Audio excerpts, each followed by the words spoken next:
우리 딸 좀 제발 살려주세요. 제 울부짖음은 전쟁의 포성에 묻히고 말았습니다. 포성이 울리던 그날, 세상이 무너지는 소리를 들었습니다. 우크라이나 하늘을 가득 메운 검은 연기 속에서 아나스타샤가 쓰러졌어요. 포탄 파편이 그 앙증맞은 다리를 관통했죠. 아나스타샤의 작은 얼굴은 하얗게 질려 있었고 다리에서는 붉은 피가 흘러내렸어요. 그 순간 느꼈던 공포는 말로 표현할 수 없었습니다. 딸아이의 몸을 아는 제 손이 떨리기 시작했죠. 국경을 넘어 난민촌으로 향하는 길은 지옥과도 같았어요. 낡은 군용 트럭 뒤편에 실려 흔들리는 도로 위, 포탄 소리와 사람들의 비명이 귓가에 맴돌았습니다. 품 안에서 신음하는 아나스타샤의 얼굴은 창백했고 이마는 뜨거웠죠. 다리를 감싼 붕대는 이미 핏빛으로 물들어 있었어요. 12시간의 고통스러운 여정 끝에 도착한 난민촌은 텐트 수십 개가 허술하게 세워진 임시 거처였습니다. 미로 같은 텐트 사이를 지나가니 의료동에 도착했어요. 의사라는 사람은 피로에 지친 얼굴로 우리를 맞았죠. 형광등 하나 달랑 켜진 임시 진료실. 바닥에는 피와 약품 자국이 여기저기 남아있었고 소독약 냄새가 코를 찔렀습니다. 상태가 심각합니다. 의사는 아나스타샤의 다리를 살펴보며 한숨을 내쉬었어요. 마스크 너머로 보이는 그의 눈빛에서 절망이 읽혔죠. 폐혈증이 이미 시작되었어요. 항생제를 투여하지만 그의 말끝은 흐려졌습니다. 작은 철제 침대에 눕혀진 아나스타샤의 손을 잡았어요. 차갑고 축축했죠. 저는 밤새 딸의 곁을 지켰습니다. 군청색 텐트 천장 너머로 포탄이 터지는 불빛이 간간히 비쳐들었죠. 다음 날 아침, 다른 의사가 왔어요. 더 나이 든 사람이었습니다. 그는 진지한 눈빛으로 저를 바라보았어요. 죄송합니다만 다리를 절단해야 할 것 같습니다. 조직이 괴사하기 시작했어요. 그 말을 듣는 순간 제 심장이 멈추는 것만 같았죠. 텐트 밖으로 비틀거리며 나가 무릎을 꿇었습니다. 회색빛 하늘 아래 눈물이 볼을 타고 흘러내렸어요. 12살 아이가 어떻게 한쪽 다리 없이 살아갈 수 있나요? 주변을 맴도는 난민들의 시선도 느껴지지 않았습니다. 텐트 안에서는 의료진들이 작은 목소리로 대화를 나누고 있었어요. 여기서는 최선을 다했지만 더 나은 시설이 필요해요. 이 아이는 특수 치료가 필요합니다. 절망 속에서 하루하루가 지나갔고 아나스타샤의 상태는 점점 악화되었죠. 유럽의 여러 의료진들도 손을 들었습니다. 이 상황에서는 다리를 살릴 방법이 없어요. 절망의 끝에서 만난 것은 작은 소식이었어요. 한국의 NGO 단체인 코리아 메디컬 에이드가 전쟁 피해자들을 위해 의료 지원을 하고 있다는 소식이었죠. 마지막 희망을 놓지 않고 그들에게 손을 내밀었습니다. 제발 우리 딸을 살려주세요. 떨리는 손으로 보낸 이메일은 깊은 바다에 던진 병편지 같았어요. 그리고 기적처럼 답장이 왔습니다. 최대한 빨리 도움을 드리겠습니다. 며칠 뒤 희망의 불씨가 켜졌습니다. 코리아 메디컬 에이드에서 연락이 왔어요. 우선 폴란드 국경으로 환자를 이송해야 합니다. 그곳에서 의료평가 후 다음 단계를 진행하겠습니다. 그들의 말에 용기를 얻었죠. 아나스타샤의 창백한 볼에 입맞춤하며 속삭였습니다. 곧 도움을 받을 수 있을 거야. 딸아이는 희미하게 웃었어요. 국경으로 가는 길은 험난했습니다. 전쟁 속 이동은 언제나 위험했죠. 임시 구급차로 개조된 낡은 벤에 실려 국경을 향해 달렸어요. 포탄이 떨어지는 소리가 간간히 들려왔습니다. 차 안에서 아나스타샤의 손을 꼭 잡고 기도했어요. 제발 무사히 국경까지만. 폴란드 국경에 도착하자 한국 의료팀과 국제 적십자사 인원들이 기다리고 있었습니다. 흰 의료복을 입은 의사가 신속하게 아나스타샤를 살폈어요. 상태가 매우 위중합니다. 바르샤바의 병원에서 먼저 안정화가 필요해요. 한국 의료팀 팀장은 제게 설명했습니다. 폴란드에서 먼저 치료를 시작하고 이동이 가능한 상태가 되면 한국으로 갈 수 있도록 준비하겠습니다. 모든 외교적 절차를 진행 중이니 걱정 마세요. 그렇게 우리는 먼저 폴란드 바르샤바의 병원으로 이송됐어요. 그곳에서 일주일간 응급치료를 받으며 아나스타샤의 상태를 안정화시켰습니다. 의사들은 폐혈증 진행을 막기 위해 집중 치료를 했어요. 한국 대사관 직원들이 방문에 필요한 서류를 준비해 주었고 치료비는 코리아 메디컬 에이드에서 지원했습니다. 한국으로 이송하기 위한 모든 준비가 끝났습니다. 열흘 후 한국 의료팀 팀장이 말했어요. 특별 의료 이송기가 내일 도착할 예정입니다. 대사관을 통해 모든 입국 절차가 완료됐습니다. 그의 말에 안도감이 밀려왔지만 동시에 긴 비행에 대한 불안도 함께 찾아왔어요. 다음 날 항공의료팀이 특수 장비를 갖춘 의료 이송기와 함께 도착했습니다. 기체 측면에 태극기와 함께 코리아 메디컬 에이드라는 글자가 쓰여 있었어요. 팀장 의사가 설명했습니다. 이 비행기는 공중병원이나 다름없습니다. 비행 중에도 지속적인 치료가 가능하죠. 이송기 내부는 놀라웠어요. 중환자실처럼 각종 의료 장비가 갖춰져 있었고 특수 제작된 침대가 기체 진동을 최소화하도록 설계되어 있었습니다. 의료진은 전문적이고 침착했어요. 12시간 비행 동안 지속적으로 모니터링하며 치료할 겁니다. 걱정 마세요. 하늘 위에서 보낸 12시간은 긴장의 연속이었어요. 의료진은 주기적으로 아나스타샤의 상태를 확인했고 저는 그저 딸의 손을 잡고 있었죠. 비행기 창밖으로 구름과 하늘만이 펼쳐진 가운데 기도를 멈추지 않았습니다. 가끔 의식이 돌아올 때마다 딸은 제게 물었어요. 엄마, 우리 어디 가고 있어요? 그럴 때마다 대답했습니다. 기적이 일어나는 곳에 가는 거야. 인천공항에 도착했을 때 이미 밤이었어요. 일반 게이트가 아닌 특별 입국장으로 안내받았습니다. 외교부와 보건복지부 관계자들이 대기하고 있었고 신속하게 입국 절차를 마쳤어요. 활주로에 대기하고 있던 특수 구급차가 즉시 달려왔습니다. 모든 것이 놀라울 정도로 효율적이었죠. 구급차 안에서 만난 서울 아산병원 의사는 김진우 교수였어요. 긴장된 표정 속에서도 따뜻한 미소를 잃지 않았습니다. 국제의료협력 프로그램으로 아나스타샤를 받게 되었습니다. 최선을 다하겠습니다. 그의 말에 고개를 끄덕이는 것밖에 할 수 없었어요. 한국어를 거의 알아듣지 못했지만 통역사가 옆에서 도와주었죠. 구급차는 서울의 밤거리를 가로질렀어요. 창밖으로 보이는 한국의 밤거리는 현실감이 없었습니다. 끝없이 이어지는 고층 빌딩들이 밤하늘을 수놓았고 형형색색의 네온사인이 도시를 밝히고 있었죠. 유리와 강철로 만들어진 건물들은 마치 미래에서 온 듯했습니다. 전쟁으로 무너진 우리 고향과는 너무나 달랐어요. 고가도로 위에서 내려다 보이는 서울의 야경은 마치 별이 내려앉은 것 같았습니다. 저게 다 뭐죠?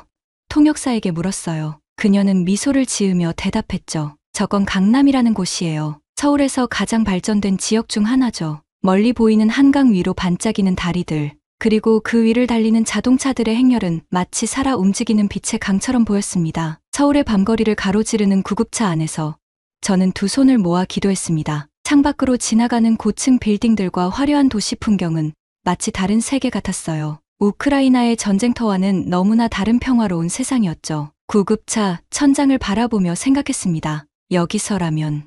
여기서라면 아나스타샤가 살 수 있을까? 병원에 도착했을 때 모든 것이 준비되어 있었어요. 환하게 밝혀진 응급실 입구, 대기하고 있던 의료진들, 그리고 신속하게 움직이는 간호사들, 모든 것이 완벽한 질서 속에 있었습니다. 평소 응급실에서 볼 수 있는 혼란이나 지연이 전혀 보이지 않았어요. 마치 오케스트라처럼 각자의 위치에서 완벽한 조화를 이루며 움직이고 있었죠. 응급의학과 트라우마팀은 아나스타샤를 즉시 특수 처치실로 옮겼어요. 유리병 너머로 보니 최소 6명의 의료진이 동시에 움직이고 있었습니다. 누군가는 생체 신호를 확인하고 또 다른 이는 정맥 주사를 놓고 한 명은 상처를 살피고 있었죠. 병원 벽에 걸린 대형 모니터에는 아나스타샤의 온몸이 3D로 스캔된 이미지가 실시간으로 표시되었어요. 의사들은 그 이미지를 손가락으로 확대하거나 회전시키며 손상된 부위를 자세히 살폈습니다. 이쪽입니다. 카테리나 씨. 젊은 여성 통역사가 저를 가족 대기실로 안내했어요. 따뜻한 조명과 푹신한 소파가 있는 조용한 공간이었습니다. 테이블 위에는 물과 차, 간단한 간식이 준비되어 있었죠. 의료진이 초기 평가를 마치는 대로 담당 의사가 상황을 설명해 드릴 거예요. 약 30분 정도 걸릴 겁니다. 그녀의 말에 고개를 끄덕였지만 마음은 여전히 처치실에 아나스타샤와 함께 있었어요. 대기실 벽에는 서울 아산병원의 외상센터에 대한 소개가 있었습니다. 아시아 최고 수준의 외상치료 시설이라는 설명과 함께 최첨단 기술로 불가능을 가능하게 만든 성공 사례들이 소개되어 있었어요. 그 사진들 속 환자들의 미소 띤 얼굴을 바라보며 희망의 불씨를 지켜나갔습니다. 아나스타샤는 즉시 중환자실로 이동했고 저는 그저 따라갈 수밖에 없었죠. 제 심장은 터질 듯이 뛰었습니다. 이곳에서 기적이 일어날 수 있을까요? 불안과 희망이 뒤섞인 채 저는 낯선 나라의 병원 복도에 홀로 서 있었어요. 서울 아산병원 중환자실에서의 첫날은 혼란스러웠어요. 한국의 의료진들이 분주히 움직이는 가운데 저는 작은 대기실에 앉아 정신없이 지나가는 시간을 지켜봤죠. 유리창 너머로 보이는 아나스타샤는 각종 의료 장비에 둘러싸여 있었습니다. 그 작은 몸에 연결된 선들과 모니터들이 가슴을 아프게 했어요. 처음 본 중환자실의 모습은 충격적이었습니다. 우크라이나의 병원과는 비교할 수 없을 정도로 최첨단 장비들이 가득했어요. 침대 옆에 설치된 모니터는 아나스타샤의 심장박동, 혈압, 산소 포화도를 실시간으로 보여주었고 데이터는 중앙 스테이션으로 자동 전송됐죠. 간호사들은 태블릿 PC를 들고 다니며 환자 정보를 확인했어요. 이런 것이 미래의 의료인가 생각했습니다. 카테리나 씨, 외상센터 회진이 시작됩니다. 통역사의 말에 고개를 들었습니다. 이윽고 흰 가운을 입은 의사들이 모여들었어요. 선두의 선박상영 교수는 카리스마 넘치는 중년의 남성이었죠. 그의 눈빛은 날카로웠지만 말투는 따뜻했습니다. 통역을 통해 전해 들은 그의 말이 제 심장을 두근거리게 했어요. 아나스타샤의 상태는 위중합니다. 다리에 폐혈증이 상당히 진행되었지만 완전한 절단은 피할 수 있을 것 같습니다. 그의 말에 제 눈에서 눈물이 흘러내렸죠. 그는 태블릿을 들어 저에게 보여주었어요. 화면에는 아나스타샤의 다리 CT와 함께 복잡한 의료 이미지들이 나타났습니다. 3D로 구현된 다리의 뼈와 혈관, 신경이 입체적으로 보였어요. 손가락으로 화면을 확대하고 회전시키는 모습에 저는 입을 다물 수 없었습니다. 그 순간 제 감정이 폭발했어요. 무릎을 꿇고 박 교수의 손을 붙잡았습니다. 제발, 제발 우리 딸 다리를 절단하지 말아주세요. 목매인 목소리로 애원했어요. 눈물이 볼을 타고 흘러내렸죠. 12살 아이가 어떻게 한쪽 다리 없이 살아갈 수 있겠어요? 어떤 방법이든 다리를 살릴 방법이 있다면 제발 그렇게 해주세요. 회진실은 순간 조용해졌어요. 의료진들은 서로 눈빛을 교환했고 박 교수는 깊은 숨을 내쉬었습니다. 그는 잠시 침묵하다가 제 어깨를 부드럽게 잡았어요. 카테리나 씨, 우리도 그렇게 하려고 합니다. 완전한 절단이 아닌 다른 방법을 찾고 있어요. 그는 다시 태블릿을 들어올려 보여주었습니다. 생체 조직 일부를 보존하여 나중에 의족과 연결할 수 있는 방법을 시도해보겠습니다. 박 교수는 이어서 태블릿에 새로운 화면을 띄웠어요. 거기엔 신경과 근육을 의족과 연결하는 방식을 보여주는 애니메이션이 재생되고 있었습니다. 이 기술은 우리 병원에서 개발한 최신 방식입니다. 신경 인터페이스를 이용해 의족을 자신의 실제 다리처럼 조절할 수 있게 하는 거죠. 정말 가능한가요? 눈물을 닦으며 물었습니다. 그는 고개를 끄덕였어요. 쉽지는 않겠지만 시도해볼 가치가 있습니다. 우리는 포기하지 않을 겁니다. 그가 보여준 다음 영상은 더욱 놀라웠어요. 다른 환자가 이 기술로 만든 의족을 사용해 계단을 오르고 심지어 가볍게 뛰는 모습이었습니다. 물론 아나스타샤의 경우는 상황이 다르지만 최선을 다해 비슷한 결과를 얻을 수 있도록 노력하겠습니다. 의료진은 3D 프린팅 기술을 이용해 맞춤형 의족을 제작하는 계획을 설명했어요. 병원 내 특수 연구실에서는 이미 아나스타샤의 CT 스캔 데이터를 기반으로 의족 설계가 시작되었다고 했죠. 의족은 티타늄 프레임에 탄소 섬유 복합재를 사용하여 가볍고 내구성이 높게 제작됩니다. 성장에 맞춰 크기 조절도 가능하고요. 이해하기 어려운 의학 용어들이 오갔지만 한 가지는 분명했습니다. 그들은 아나스타샤에게 새로운 희망을 주려고 했죠. 그날 밤 중환자실 옆 임시 침대에 누워 생각했어요. 내 아이가 다시 뛰어놀 수 있을까? 이튿날 아침 아나스타샤는 수술 준비를 위한 검사들을 받았습니다. 혈액 검사, MRI, 그리고 여러 가지 다른 검사들. 의료진들은 빠르고 능숙하게 움직였어요. 특히 MRI 검사실은 마치 우주선 내부 같았습니다. 거대한 흰색 기계가 방중앙에 자리 잡고 있었고 그 주변에는 여러 대의 모니터가 배치되어 있었어요. 기술자는 버튼 몇 개만 조작했고 기계는 자동으로 아나스타샤의 몸을 스캔하기 시작했죠. 검사 결과는 실시간으로 모니터에 나타났어요. 병원 복도를 오가는 동안 같은 병동의 다른 환자들과 가족들의 모습이 눈에 들어왔죠. 저처럼 불안한 표정의 부모들, 그리고 희망을 품은 환자들. 우리는 모두 같은 배를 타고 있었습니다. 점심시간, 김진우 교수가 제게 다가왔어요. 그의 표정은 진지했습니다. 내일 수술을 진행하려고 합니다. 최첨단 수술 로봇을 이용해 손상된 뼈와 신경 일부를 복원할 예정이에요. 그의 말에 제 심장이 쿵 내려앉았죠. 성공 확률은요? 떨리는 목소리로 물었습니다. 그는 잠시 침묵했어요. 확실한 것은 없습니다. 하지만 최선을 다하겠습니다. 수술 전날 밤, 아나스타샤와 함께 시간을 보냈어요. 딸의 의식은 간간히 돌아왔고 그럴 때마다 저는 용기를 주려고 노력했습니다. 한국 의사 선생님들이 내 다리를 고쳐주실 거야. 너는 다시 걸을 수 있을 거야. 아나스타샤는 희미하게 웃었어요. 그 연약한 미소가 제 가슴을 찢었죠. 엄마, 무서워요. 딸의 속삭임에 제 눈에서 눈물이 흘러내렸지만 애써 미소 지었습니다. 엄마가 여기 있어. 항상 내 곁에 있을게. 수술 당일 아침, 병실은 긴장감으로 가득 찼어요. 간호사들이 수술 전 준비를 위해 분주히 움직였고 마취과 의사가 와서 절차를 설명했습니다. 아나스타샤는 겁에 질린 표정이었지만 용감하게 고개를 끄덕였죠. 그녀가 수술실로 이동할 때 마지막으로 손을 잡았어요. 사랑해, 내 작은 꽃, 곧 만나자. 아나스타샤의 눈에서 눈물이 흘러내렸지만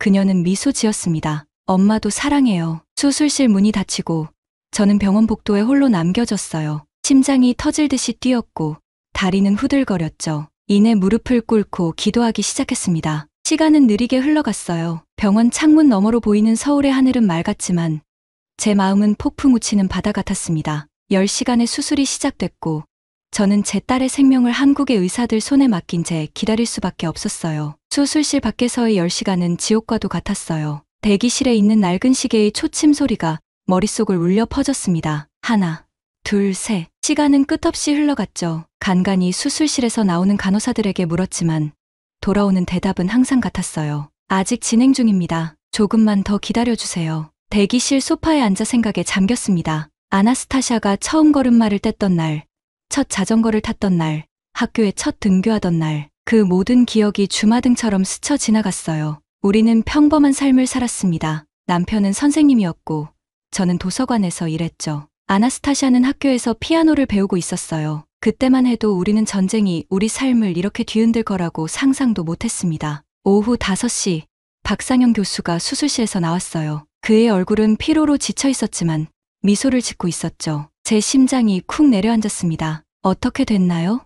우리 아나스타샤는 말을 잇지 못했어요. 그는 수술모를 벗으며 저에게 다가왔습니다. 일단 수술은 성공적이었습니다. 다리의 폐혈증 부분은 제거했고 남은 부분의 뼈와 근육, 신경을 최대한 보존했어요. 그의 말에 제 무릎에서 힘이 빠졌습니다. 바닥에 주저앉으며 흐느꼈어요. 정말 감사합니다. 정말 더 이상 말이 나오지 않았죠. 박 교수는 제 어깨를 부드럽게 잡았습니다. 아직 완전한 성공이라고 말하긴 이릅니다. 앞으로 회복 과정이 매우 중요해요. 하지만 첫 단계는 넘었습니다. 회복실에서 아나스타샤를 처음 봤을 때 마음이 무너져 내렸어요. 창백한 얼굴, 온몸에 연결된 각종 튜브와 선들, 그리고 두꺼운 붕대로 감싸인 오른쪽 다리. 다리는 살았지만 많은 부분이 손상되었다고 했습니다. 병상 옆에 앉아 딸의 손을 잡았어요. 차갑고 연약한 손이었죠. 아나스타샤, 엄마 여기 있어. 이제 다 괜찮을 거야. 귓가에 속삭였습니다. 눈물이 볼을 타고 흘러내렸어요. 그때 미세하게 손가락이 움직이는 걸 느꼈죠. 아나스타샤의 눈꺼풀이 천천히 열렸습니다. 흐릿한 눈빛으로 저를 바라보았어요. 그 작은 목소리에 제 가슴이 뜨거워졌습니다. 다음 날 아침, 의료진이 다시 모였어요. 이번에는 재활의학과 최지원 교수가 합류했습니다. 그녀는 태블릿을 들고 의족 디자인을 보여주었어요. 3D 프린팅으로 제작 중인 의족입니다. 아나스타샤의 성장에 맞춰 조절 가능하도록 설계했고 신경 인터페이스를 통해 자연스러운 움직임이 가능하게 만들고 있어요. 화면에 나타난 3D 모델은 마치 미래에서 온 것 같았습니다. 은색과 흰색으로 디자인된 의족은 일반 의족보다 훨씬 세련되고 기능적으로 보였어요. 이건 로봇 다리인가요? 궁금해서 물었습니다. 최 교수는 미소를 지었죠. 로봇과 의족의 중간이라고 할 수 있어요. 내부에는 마이크로 모터와 센서가 있어 아나스타샤의 신경 신호에 반응합니다. 마치 자신의 다리처럼 느낄 수 있도록 설계했죠. 그녀는 계속해서 재활 계획을 설명했어요. 수술 부위가 어느 정도 회복되면 로봇 워커를 이용한 재활 훈련을 시작할 겁니다. 그 후에 의족을 장착하고 걷는 연습을 하게 될 거예요. 모든 것이 체계적이고 구체적이었습니다. 우크라이나에서는 상상도 할 수 없었던 치료였죠. 아나스타샤의 회복은 생각보다 빨랐어요. 열이 내리고 의식이 돌아오면서 딸은 점점 더 또렷해졌습니다. 수술 후 사흘째 되던 날, 그녀는 처음으로 제대로 된 문장을 말했어요. 엄마, 우리 지금 어디 있어요? 제 눈에 눈물이 고였습니다. 한국이야. 아나스타샤, 우리는 서울이라는 도시에 있어. 딸아이는 병실 창문 너머로 보이는 서울의 풍경을 바라보았어요. 햇살이 비치는 고층 빌딩들과 멀리 보이는 남산타워. 그녀의 입가에 희미한 미소가 떠올랐죠. 예쁜 도시네요. 그 말에 제 마음이 조금 가벼워졌습니다. 희망이 돌아오고 있었어요. 일주일이 지나고 드레싱을 교체하는 날이 왔습니다. 아나스타샤의 다리를 처음으로 제대로 볼 수 있었어요. 붕대가 풀리자 그 모습에 숨이 막혔습니다. 무릎 아래 부분은 많이 손상되어 있었고 피부는 붉은 흉터로 덮여 있었어요. 하지만 의사들이 말한 대로 다리의 형태는 유지되어 있었습니다. 완전한 절단은 피할 수 있었던 거죠. 괜찮아 보이네요. 박 교수가 말했어요. 상처가 예상보다 빨리 아물고 있습니다. 이대로 가면 일주일 후에는 첫 재활훈련을 시작할 수 있을 거예요. 그의 말에 아나스타샤의 눈이 반짝였습니다. 저 다시 걸을 수 있을까요? 그녀가 조심스럽게 물었어요. 박 교수는 고개를 끄덕였습니다. 물론이지. 열심히 노력하면 반드시 다시 걸을 수 있을 거야. 그날 밤 아나스타샤가 잠든 후 병실 창가에 서서 서울의 야경을 바라보았어요. 불빛으로 가득한 도시는 마치 별이 내려앉은 것 같았습니다. 전쟁의 공포에서 벗어나 딸의 생명을 구하고 새로운 희망을 찾은 이곳. 한국이라는 나라에 깊은 감사함이 밀려왔어요. 고맙습니다. 우리에게 두 번째 기회를 주셔서. 재활훈련이 시작되던 날, 병실은 긴장감으로 가득 찼어요. 아나스타샤는 병상에 앉아 불안한 눈빛으로 들어오는 재활치료사를 바라보았습니다. 백치료사는 밝은 미소를 지닌 젊은 여성이었죠. 그녀는 휠체어 하나와 특이한 장치를 함께 가져왔어요. 안녕, 아나스타샤. 오늘부터 함께 걷는 연습을 할 거야. 그 특이한 장치는 로봇 워커였습니다. 두 개의 금속 프레임이 바닥에서부터 환자의 허리까지 연결되어 있었고, 다리 부분에는 여러 개의 관절과 센서가 부착되어 있었어요. 백치료사는 아나스타샤를 병상에서 조심스럽게 일으켜 세웠습니다. 일어서는 순간 딸의 얼굴이 창백해졌어요. 2달 만에 처음 서는 것이었죠. 괜찮아. 천천히 해보자. 백치료사는 아나스타샤의 몸을 로봇 워커에 연결했어요. 허리와 다리 부분이 단단히 고정되자 아나스타샤는 놀란 표정을 지었습니다. 움직이기 쉬워졌어요. 로봇이 그녀의 체중을 지탱해주고 있었죠. 백치료사는 작은 리모컨을 조작했어요. 이 장치는 내 움직임을 도와줄 거야. 처음에는 내가 조절하지만 점점 내가 스스로 제어할 수 있게 될 거야. 그렇게 첫걸음이 시작되었습니다. 아나스타샤는 로봇의 도움을 받아 병실 안을 한 바퀴 돌았어요. 그녀의 얼굴에는 통증과 기쁨이 교차했죠. 저는 방 한쪽에서 그 모습을 지켜보며 입술을 깨물었습니다. 딸이 다시 걷는 모습을 볼 수 있을 거라고는 생각도 못했어요. 비록 로봇의 도움을 받고 있지만 분명 그것은 기적이었죠. 재활훈련은 매일 조금씩 진행되었어요. 처음에는 하루에 5분, 10분, 점점 시간을 늘려갔습니다. 아나스타샤의 근력이 돌아오기 시작했고 균형 감각도 조금씩 향상되었어요. 특히 놀라웠던 것은 3D 프린팅 의족의 진행 상황이었죠. 의공학팀은 일주일에 한 번씩 진행 상황을 보여주었습니다. 복잡한 내부 구조, 마이크로 모터, 신경 인터페이스, 모든 것이 과학 영화에서나 볼 법한 기술이었어요. 이 의족은 일반적인 것과 달라요. 의공학 팀장인 정 박사가 설명했습니다. 내부에 삽입된 센서가 아나스타샤의 근육 신호를 감지하고 그에 맞춰 의족이 반응합니다. 마치 자신의 다리처럼 자연스럽게 움직일 수 있죠. 그의 말에 아나스타샤의 눈이 반짝였어요. 저도 다른 아이들처럼 뛰어놀 수 있을까요? 정 박사는 미소를 지었습니다. 물론이지. 시간이 조금 걸리겠지만 충분히 가능해. 한 달 후 드디어 의족 장착 날이 왔어요. 아나스타샤는 아침부터 들떠 있었습니다. 오늘 제 새 다리를 받는 날이에요. 엄마. 그녀의 눈빛은 오랜만에 보는 생기로 가득했죠. 의족을 장착하는 과정은 생각보다 복잡했어요. 먼저 다리 끝부분에 특수 소켓을 장착하고 여기에 의족을 연결했습니다. 그리고 근육 신호를 감지하는 센서를 피부에 부착했죠. 어때? 느낌이 어때? 정 박사가 물었어요. 아나스타샤는 의족을 내려다보며 잠시 침묵했습니다. 은색과 흰색의 세련된 디자인, 부드러운 곡선. 그것은 분명 의족이었지만 동시에 예술작품 같았어요. 이상해요. 하지만 좋은 의미로요. 제 다리가 아닌데 제 다리처럼 느껴져요. 그녀의 말에 의료진들이 미소를 교환했습니다. 첫걸음은 조심스러웠어요. 양쪽에 2명의 치료사가 부축했고 앞에는 백치료사가 손을 내밀고 있었습니다. 아나스타샤는 깊은 숨을 들이마시고 첫 발을 내디뎠어요. 의족이 부드럽게 움직였고 그녀는 한 발, 2발, 천천히 걸음을 옮겼죠. 병실 안의 모든 사람들이 숨을 죽였습니다. 걷고 있어요. 엄마, 저 걷고 있어요.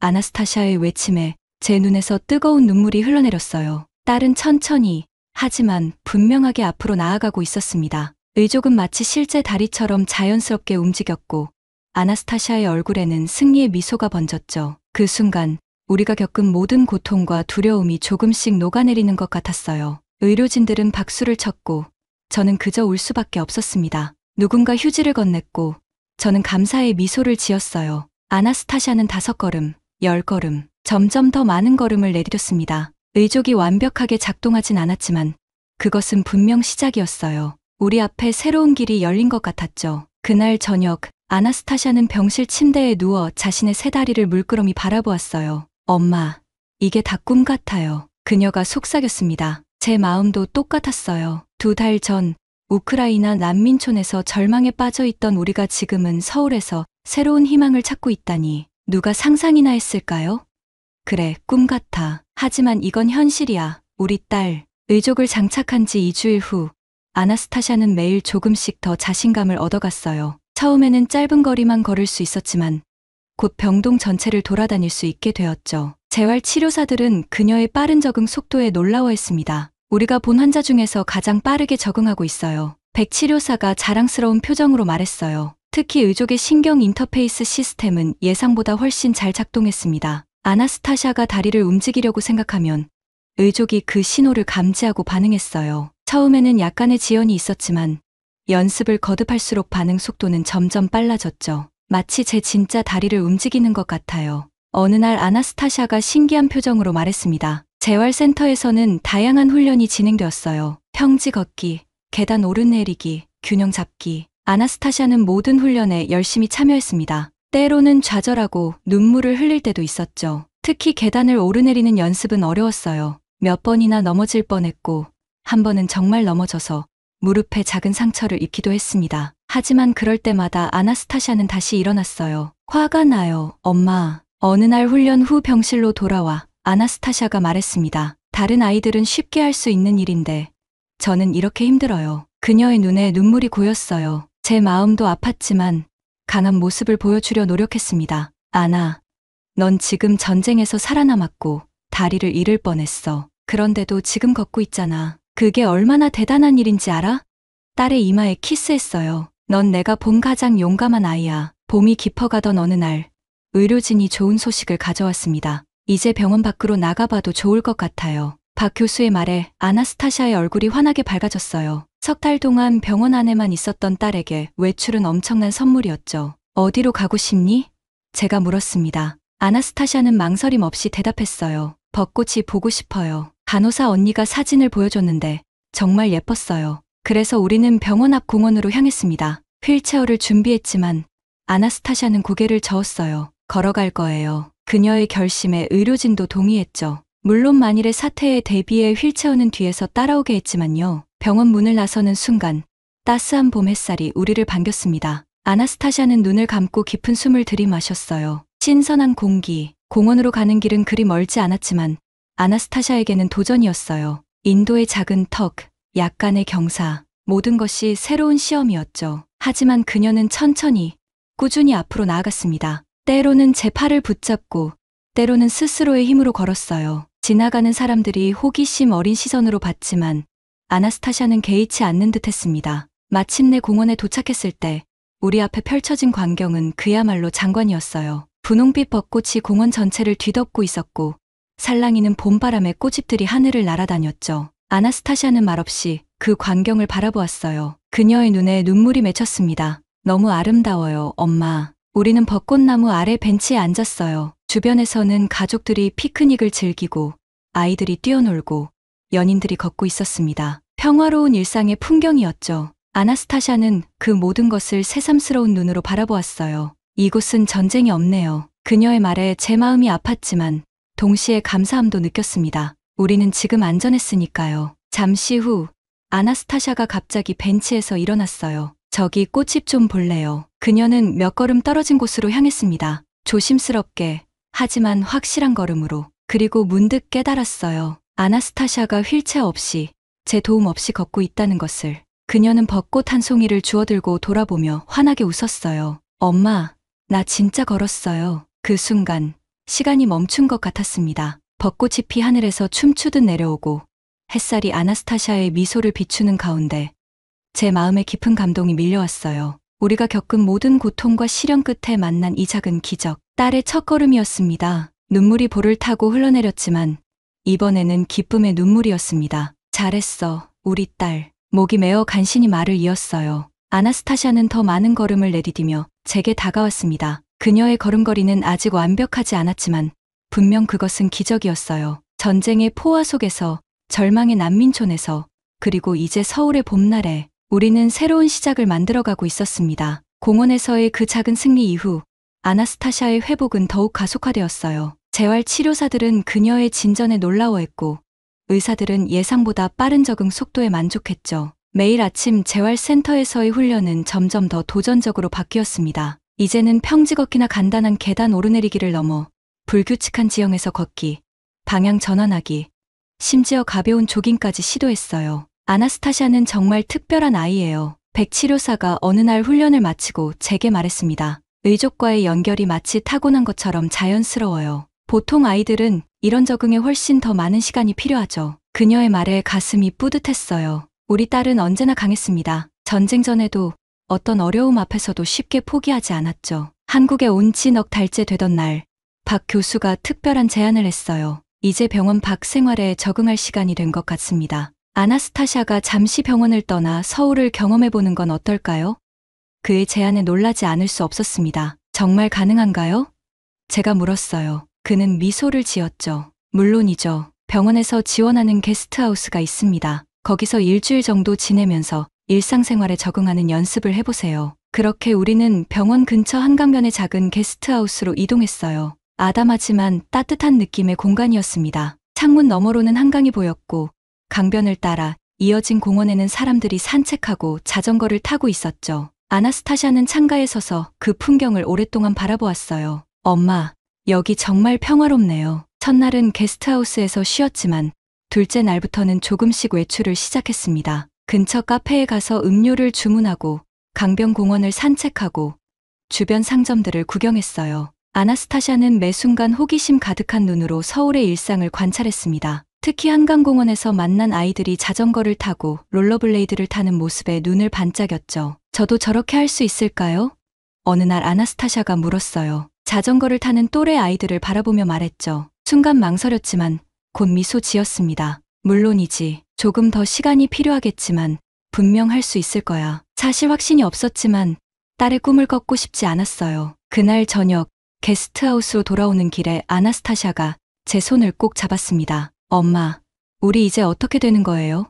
그녀의 질문에 잠시 생각에 잠겼어요. 우리의 미래는 아직 불확실했습니다. 우크라이나로 돌아갈 수 있을지 아니면 다른 곳에서 새 삶을 시작해야 할지. 하지만 한 가지는 분명했어요. 우리는 함께 있을 거야, 아나. 그리고 함께라면 우리는 어디서든 행복할 수 있어. 아나스타샤가 고개를 끄덕였어요. 그녀의 눈에는 이제 두려움 대신 희망이 차올라 있었습니다. 해가 지는 한강을 배경으로 딸의 손을 잡고 걸으며 생각했어요. 이 순간을 영원히 기억하고 싶다. 석양에 물든 강물처럼 붉게 빛나는 희망, 그리고 딸의 작은 걸음에 담긴 큰 용기, 모든 것이 소중했습니다. 서울의 여름은 뜨겁고 화려했어요. 우리가 한국에 온 지 반년이 지났을 무렵, 아나스타샤의 회복은 거의 완벽에 가까웠습니다. 의족은 이제 그녀 몸의 일부처럼 자연스러워졌고, 걷기, 뛰기, 자전거 타기, 모든 것을 거의 제약 없이 할 수 있게 되었죠. 병원 방문 빈도도 주 2회로 줄었고, 우리는 서울에서의 새로운 일상에 적응해 나갔어요. 서울 아산병원의 의료진 여러분은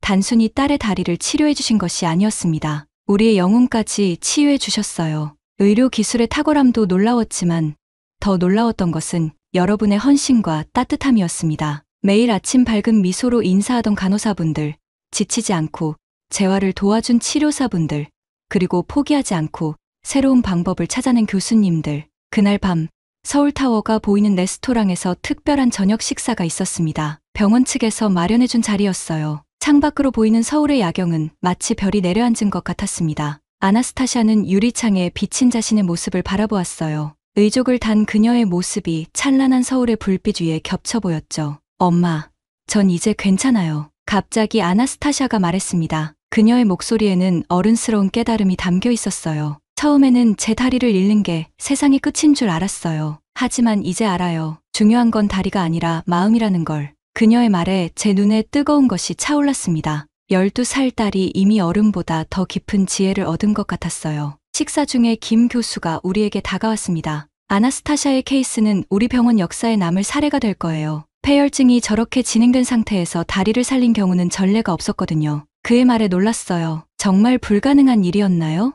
제가 물었습니다. 그는 진지한 표정으로 고개를 끄덕였어요. 서구 의학에서는 불가능했을지 모릅니다. 하지만 우리는 다른 접근법을 가지고 있었어요. 한국의 의학은 첨단 기술과 인간에 대한 깊은 이해, 그리고 절대 포기하지 않는 정신이 결합된 거죠. 그의 말에 깊은 감명을 받았습니다. 한국의 의료는 단순한 기술이 아니라 철학이었어요. 생명을 향한 존중, 절대 포기하지 않는 집념, 그리고 환자를 가족처럼 대하는 마음, 이런 것들이 기적을 만들어낸 것이었죠. 우리는 오랫동안 이야기를 나눴습니다. 우크라이나에 대한 추억, 전쟁이 시작되던 날의 공포, 난민촌에서의 절망, 그리고 한국에서 만난 희망까지 모든 이야기를 풀어놓았어요. 아나스타샤는 이제 과거를 두려워하지 않았습니다. 그녀는 무슨 일이 있어도 앞으로 나아갈 수 있다는 것을 깨달았죠. 창밖으로 서울의 밤하늘을 바라보며 문득 생각이 들었어요. 세상 어디에도 길이 없을 때 한국이 우리에게 길을 내주었습니다. 단순히 의학적 치료를 넘어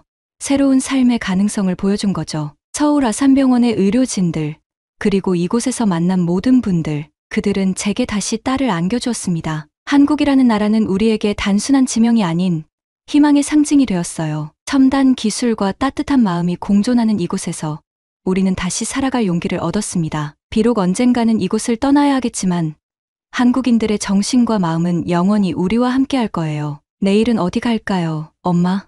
아나스타샤가 물었어요. 그녀의 눈빛은 이제 미래를 향해 있었습니다. 더 이상 과거의 그림자에 갇혀있지 않았죠. 내가 가고 싶은 곳 어디든 갈 수 있어. 제가 대답했습니다. 그것은 단순한 내일의 계획이 아니라 우리 앞에 펼쳐진 무한한 가능성에 대한 약속이었어요. 레스토랑을 나와 호텔로 돌아가는 길, 아나스타샤가 제 손을 잡았습니다. 서울의 밤거리를 걸으며 우리는 이야기를 나누었어요. 미래에 대한, 꿈에 대한, 그리고 희망에 대한 이야기. 한국에서의 시간은 언젠가 끝날 것입니다. 하지만 이곳에서 얻은 것들은 영원히 우리 마음에, 우리 걸음에 남을 거예요. 야경을 배경으로 아나스타샤와 함께 걸으며 조용히 감사의 기도를 드렸습니다. 세상 가장 소중한 것을 다시 품에 안게 해주신 모든 분들께, 특히 낯선 나라에서 우리에게 두 번째 기회를 준 서울 아산병원 의료진 여러분, 당신들은 제게 다시 딸을 안겨주셨습니다. 그 은혜는 평생을 살아도 다 갚을 수 없을 거예요. 아나스타샤가 한 걸음 내딛는 모습을 지켜보며 생각했습니다. 이것이 기적이구나. 전쟁의 폐허에서 시작된 우리의 여정은 이제 희망의 꽃으로 피어나고 있었어요. 그리고 그 꽃은 앞으로도 계속해서 피어날 것입니다. 봄날의 벚꽃처럼 우리의 삶도 다시 아름답게 피어날 거예요. 서울의 밤하늘 아래 딸의 손을 잡고 걸으며 마음속으로 다짐했습니다. 이 순간을, 이 감사함을, 이 희망을 절대 잊지 않겠다고. 세상 가장 소중한 것을 다시 품에 안은 이 기적의 순간을 우리는 영원히 기억할 것입니다. 여정은 계속됩니다. 하지만 이제 우리는 혼자가 아니에요. 우리에게는 서울에서 만난 기적의 기억이 있고 그 기억은 우리를 언제나 더 밝은 곳으로 인도할 것입니다. 아나스타샤의 발걸음처럼 우리의 삶도 한 걸음씩 앞으로 나아갈 거예요. 더 이상 절망에 갇히지 않고 희망을 향해 나아가는 걸음을요. 이제는 아나스타샤가 엄마와 함께 행복해지기만을 바랄게요. 감사합니다.